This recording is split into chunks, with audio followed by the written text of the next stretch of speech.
नमस्कार दोस्तों, आइए आज हम एक कहानी सुनते हैं जिसका नाम है क्रिसमस।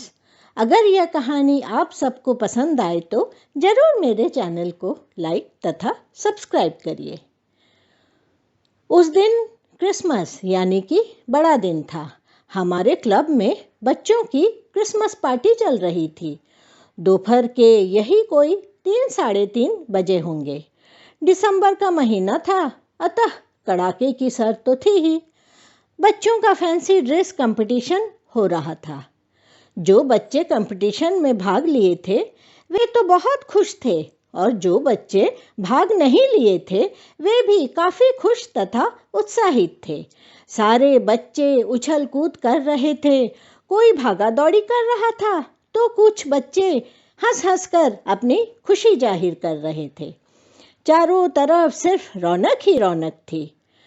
क्लब के बड़े से स्टेज पर फैंसी ड्रेस प्रतियोगिता चल रही थी। किसी बच्चे ने गांधी जी का रूप धरा था तो किसी बच्चे ने नेताजी का रूप धरा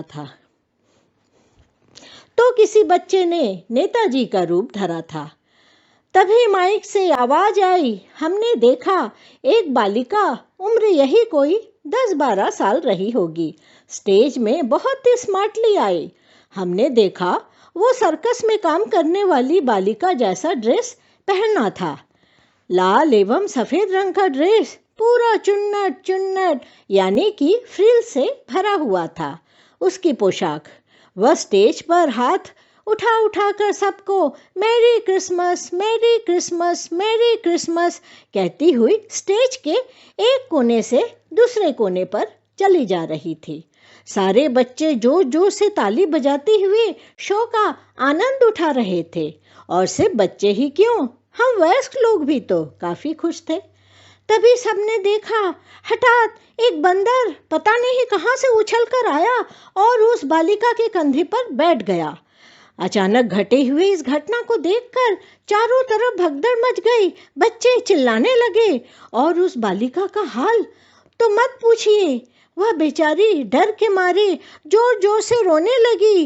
वह चिल्ला चिल्ला कर कहने लगी, please help me, help me, please help me, help me. अजीब सा एक माहौल बन चुका था। किसी को समझ नहीं आ रहा था क्या करे।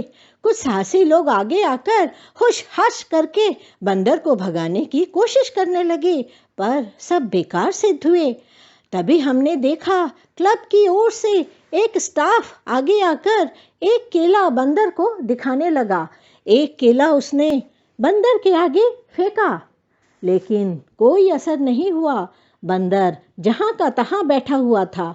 इधर भीड़ में से उस बालिका को सब लोग सलाह दे रहे थे, तुम हिम्मत रखो, चुपचाप अपनी जगह पर खड़े रहो, बिल्कुल हिलो ढुलो नहीं।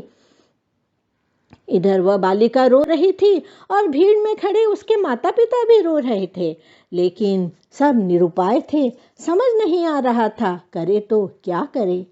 2-3 केले बंदर के आगे फेंकने पर भी बंदर नहीं हिला। अब सिर्फ केले ही नहीं, उसके साथ ब्रेड भी बंदर के आगे दिए जाने लगे।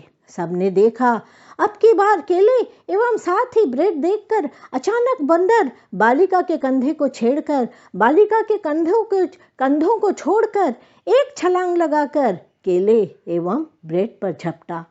इधर वो बालिका भी कूदकर एक छलांग लगाकर अपने माता पिता से लिपटकर जोर जोर से रोने लगी। बाद में हमने सुना वह बंदर सर्कस से भागकर आया हुआ था। तभी हमारे शहर में सर्कस चल रहा था और वह सर्कस क्लब के बिल्कुल करीब एक मैदान में उस समय सर्कस चल रहा था।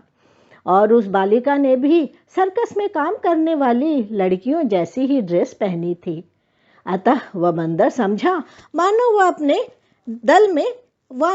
वह अपने दल से मिल चुका है। आखिर उस बेचारे बंदर की क्या गलती।